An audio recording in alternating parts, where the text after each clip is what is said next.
Hello and welcome to the 11th episode of the Under the Umbrella podcast from the Big Green Umbrella Media Studio. Today is March 14th. Tammy, how are you doing this morning? I'm doing great, Cody. Are you doing great despite the nasty, dreary weather we have outside? Oh, it's a matter of perspective. I like it. And the drought and whatnot. We definitely need that, don't we? For sure. That's for certain. And I'll bet it's going to really green things up. That, that's true. We'll be mowing lawns pretty soon.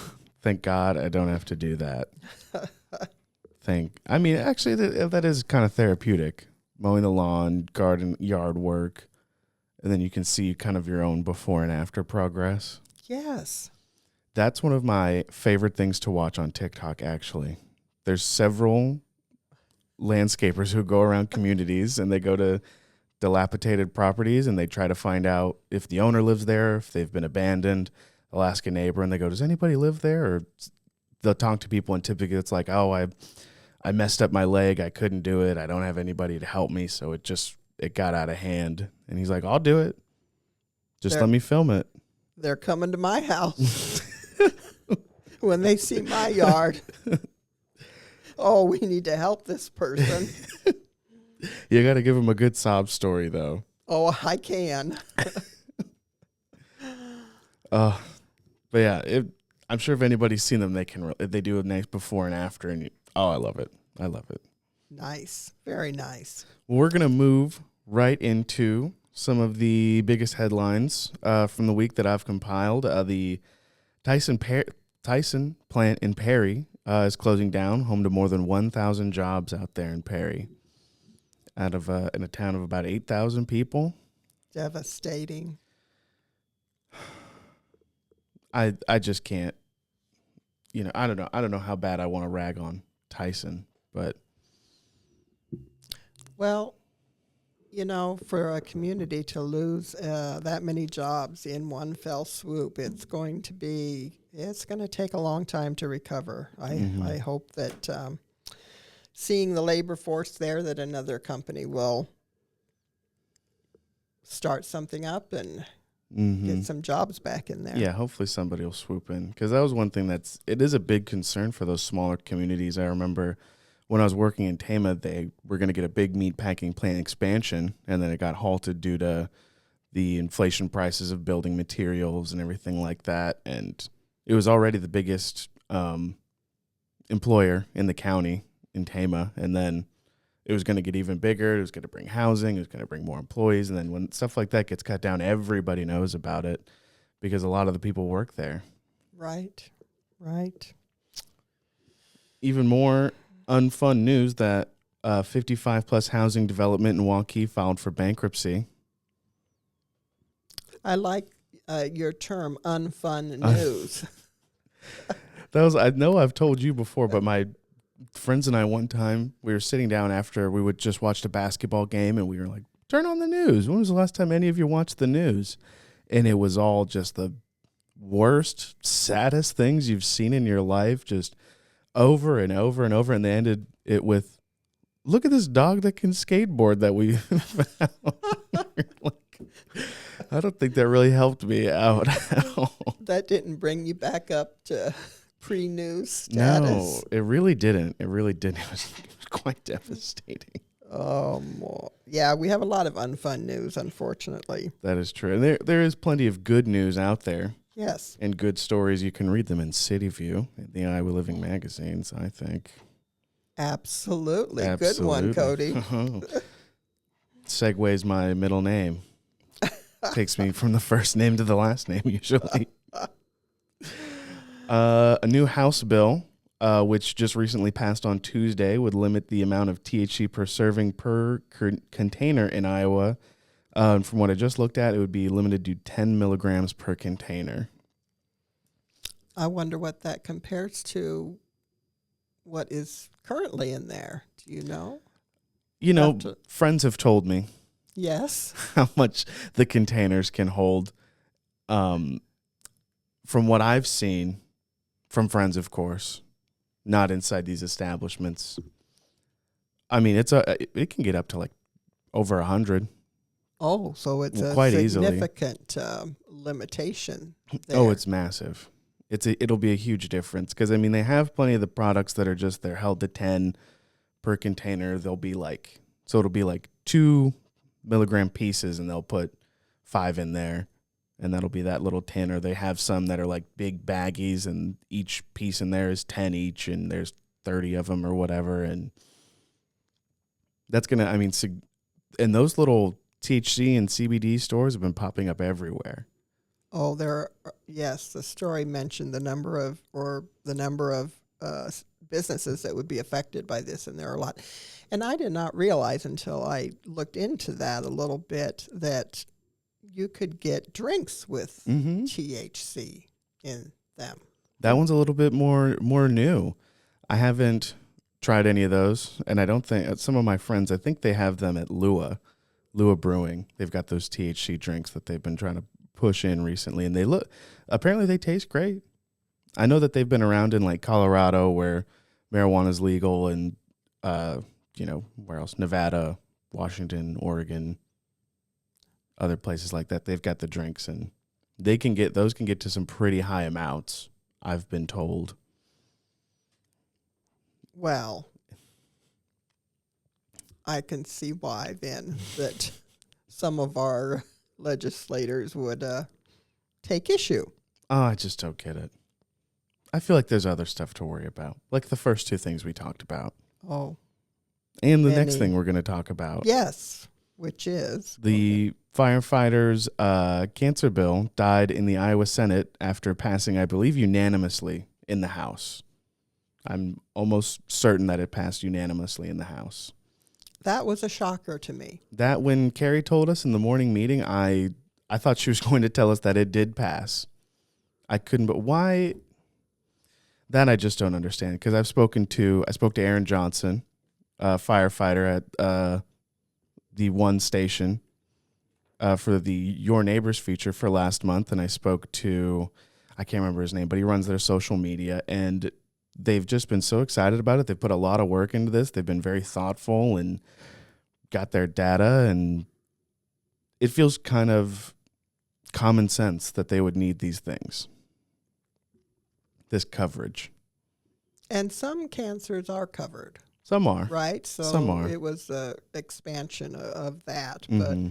But it does seem like something just intuitively I would have thought would have passed easily. One of the ones that's not covered, I believe what Aaron told me, is lung cancer. You'd think that'd be the number one thing, or they would at least try to find an amendment that they could appease to. I couldn't believe that at all.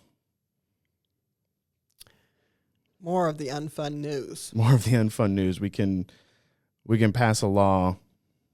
Well, through the House, I guess it still has to go through the Senate about THC and CBD limitations, but we can't give firefighters cancer coverage. I don't know. Not so much fun news, but we're going to move on swiftly. Sports. What's going on? Plenty of sports happening in Iowa. It's lots of good news. There's lots of good news there. Tons of good news there. Well, Drake is back in the NCAA tournament again. They've been on such a tear the past couple of years. They won the Missouri Valley Conference again. I can't remember who they beat. I really should have wrote that down. But they won again. They're great. They had a nice run last year in the tournament. They got a great team, great coach. And who doesn't like rooting for Drake? I feel like Iowa and Iowa State fans will always butt heads, and sometimes they'll say, "Oh, I'm an Iowa fan, but I root for Iowa State," or "I'm an Iowa State fan, I root for Iowa." I'm not one of those people. But I think everybody on both sides will get together to root for Drake and UNI. Absolutely. I know I certainly do. I had tons Des Moines, of course. We're big fans of Drake. We are. I've got plenty of fun memories going to soccer and basketball camps at Drake in my youth. They were tons of fun. Not too long ago. A little over a decade. I was in middle school, I think. Wow. And how was Iowa doing? I was also doing great. You read that one. I don't want to read it. It makes me sad. It makes you sad? Oh, it pains me. Iowa's back in the tournament and has won its third straight Big Ten tournament. Why does that make you sad? It's Iowa. Oh, I'm not rooting for Iowa. Oh, come on. I can't do that. I cheer for Iowa State all year long, all year round, and I'm supposed to root for Iowa? I'm an Iowa Stater, but unless they're playing each other, I'll root for both of them. Oh, I want to watch them Come lose. on. I want to watch Oh, them no, lose. no. Cody, I'm disappointed in you. I want to see them lose so bad. So bad. Well, what's happening with Iowa State these days? The Iowa State women lost in the Big 12 tournament to Oklahoma. I think they're still going to end up getting a tournament bid. They played well enough throughout the year. They should find themselves in there, but they won't get the guaranteed bid that Drake and Iowa got from winning their tournaments. They've had a great season, though. I love following the Iowa State women. I used to write recaps for them about how they did. I did some in the tournament about 2 years ago. Bill Fennelly, what a coach. What a coach he is, coaching the Iowa State women's team. They've turned around. They had a great season. They ran into a really good Oklahoma team, which is tough, but. Well, go Iowa State. Go Iowa State. Go Cyclones. I'd sing the fight song, but I don't know any of it. Next up, we're going to move on to entertainment, and this one doesn't necessarily pertain to Des Moines, but I just wanted to talk about it some more. Dune 2, sweeping the nation still. What a fantastic movie.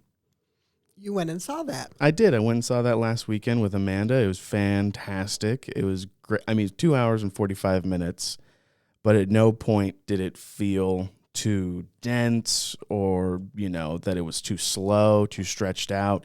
It felt like everything that was happening had a purpose and was answering questions you had from the first movie and, definitely setting up stuff for future movies. And it had good humor in it. Oh. It did. Do you have to have seen Dune 1, do you think, to fully enjoy the movie? Should people watch Dune 1 first? I'd say no, you probably don't have to. Okay. Because Dune 1 and Dune 2 are all just the first book in the book series. So it wraps up the first book. It's not like you missed an entire book. You do miss a lot of setup. Going back and after you see Dune 2, you kind of feel like, you feel like Dune is more of a setup movie. But while you're watching Dune, you don't feel like that. But then when you watch Dune 2, you're like, oh my God.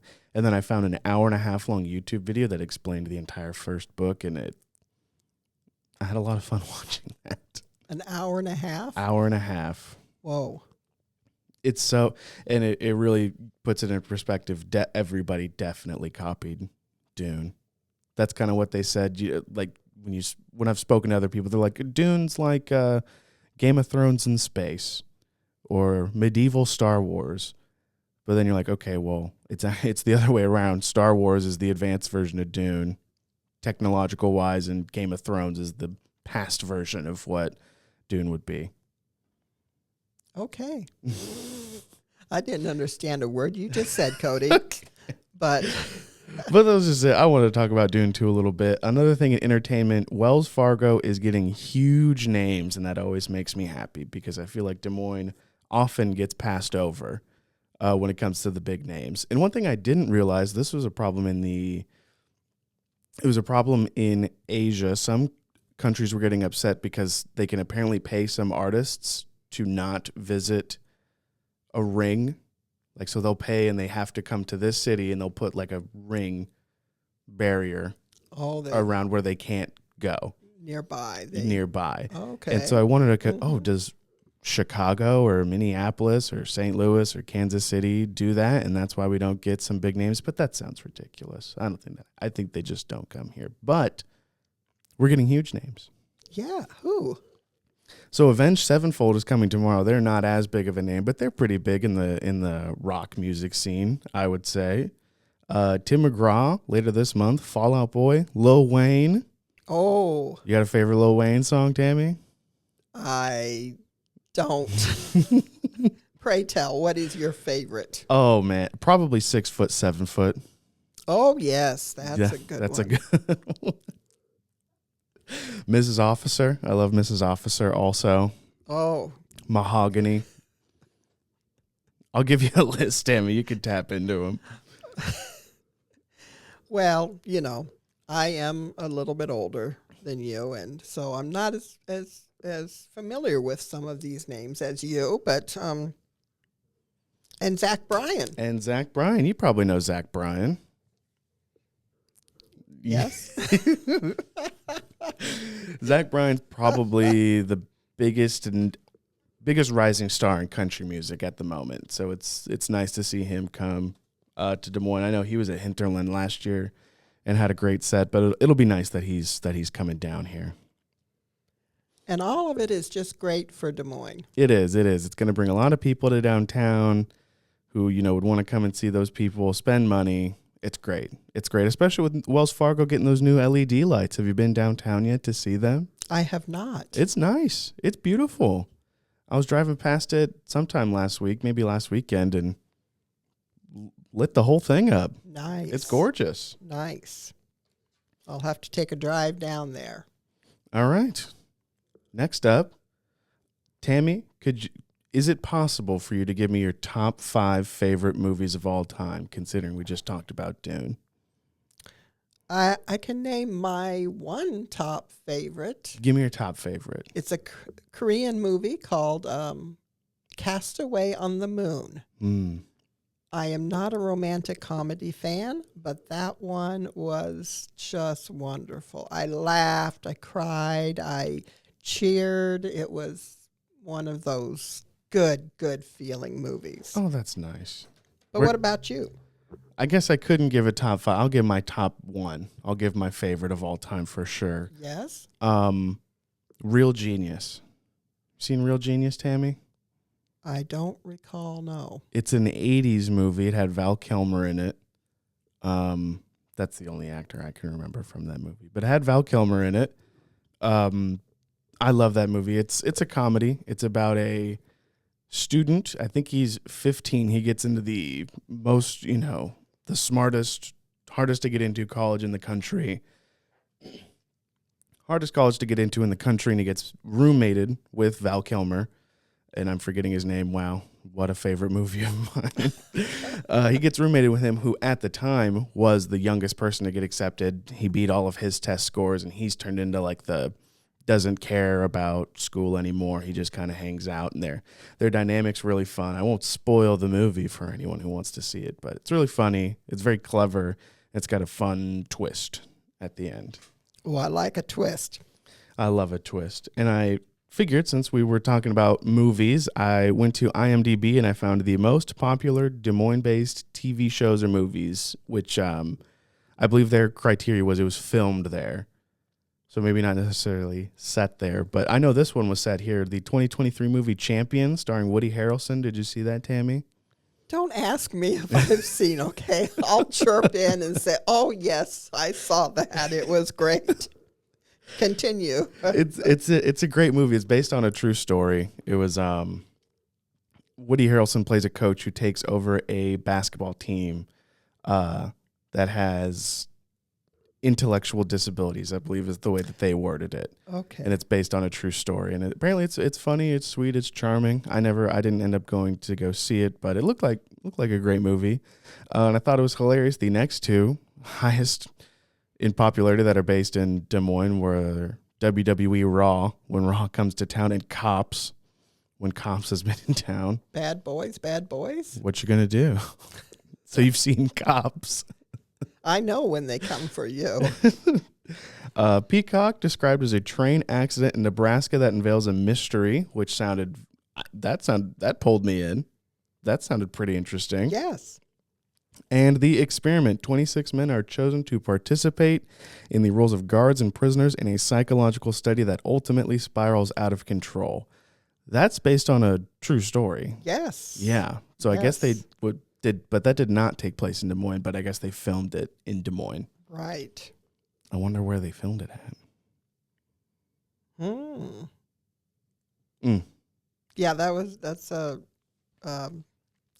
was quite an experiment, and quite amazing how people how people will change under different circumstances and become people you don't think they would become. Right. So, yeah, being a guard got to some people. It definitely did. They definitely went a little mad with power. Now, if I may. You may. Speaking of movies that were filmed in Des Moines, I have to mention the one that was filmed in Greenfield, Cold Turkey, back in the day, Norman Lear, Dick Van Dyke, lots of big stars came to Greenfield and filmed that movie about a town that tried to quit smoking to win a big prize. So a lot of people in Greenfield can tell you about what it was like to have the town square full of people trying to catch cigarettes falling from the sky. Hey, that sounds funny. Yes. That sounds like a great movie. It's a great movie. Have you seen that one? No, I haven't seen that one. I'm afraid not. I'm going to pick one for you to watch, and you pick one for me to watch, okay? All right. Can it be, what was it, Cold Turkey? Yes. I'll tap into Cold Turkey. Good. More than just on my sandwiches. Oh, I played the laughter button and the sound was off. That's terrible. Oh, play it. There we go. If they could even hear it. Well, next up, to finish us off, I'm going to talk about events in the area, and it has got a theme, and this is thanks to Tammy. Events in the area, this is all St. Patrick's Day themed. This weekend, wear your green. Wear your green, you don't want to get pinched. The St. Patrick's Day Parade is March 16th at noon, going down Grand Avenue downtown, put on by the Friendly Sons of St. Patrick, which is also the focus of one of our Cityview feature stories. Written by me. That was a ton of fun, and the parade's going to be a ton of fun. And yes, you did a wonderful story about the history of St. Patrick's Day, and I was amazed to hear that they used to throw cabbages. Now, I've gotten a little Tootsie Roll hit in my face. I can't imagine a cabbage. Why, oh why did they stop that? Exactly. A kid got hit in the head. I'm sorry. Continue.